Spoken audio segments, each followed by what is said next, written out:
It wasn't that long ago, the mid-1990s, in fact, that an AIDS or HIV diagnosis was considered a death sentence, and the stigma, as the Premier mentioned, that was associated often meant discrimination for those battling this disease. Our next speaker has a very personal connection to the progress made in the fight against this disease, and has in fact been the face of HIV/AIDS here in Vancouver. I'd like to welcome artist and advocate Tiko Kerr to the podium. Tiko.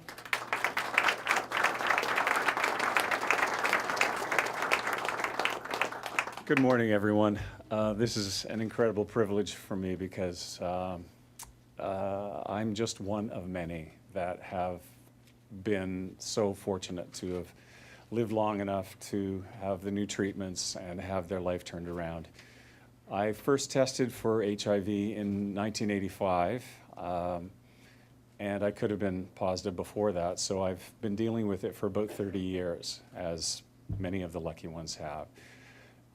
During that time, I've had the experience of the stigma, the fear, and also the plethora of multitudes of drugs causing side effects and the illnesses that having no immune system brings upon me. So it's been kind of a rocky ride, but for some lucky reason, I ended up in this situation with Julio as my doctor and the BC Center of Excellence. And I know I wouldn't be alive if I were somewhere else in the world. I was hanging on as long as I could for various drugs to come and kind of save me because I was always at the cutting edge of failure. And then in 2005, everything stopped working for me. And I started to fade really quickly.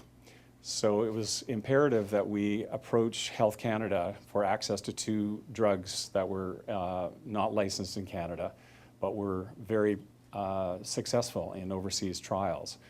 We applied on compassionate grounds, but unfortunately we were shut down and we were rejected.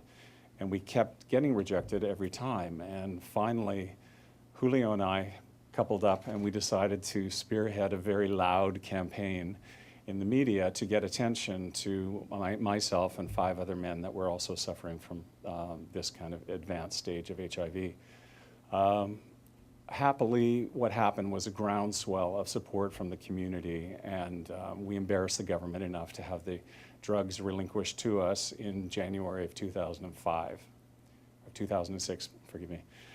My viral load dropped 90% in 5 days. And within a month, I became undetectable. And that's where I am, and that's where the other men in my group are, and that's where everyone in this protocol is.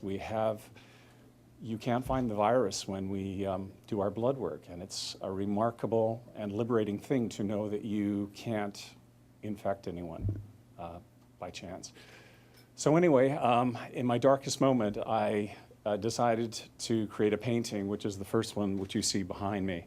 It's a picture of St. Paul's room. I spent a lot of time in rooms like that, and it's angry and bleak, and there's no kind of hope that's visible anywhere. And happily, that situation has changed for me now. So with vigor and gratitude, I created another painting, which I'd like to unveil for you now. And the painting is called New World After AIDS.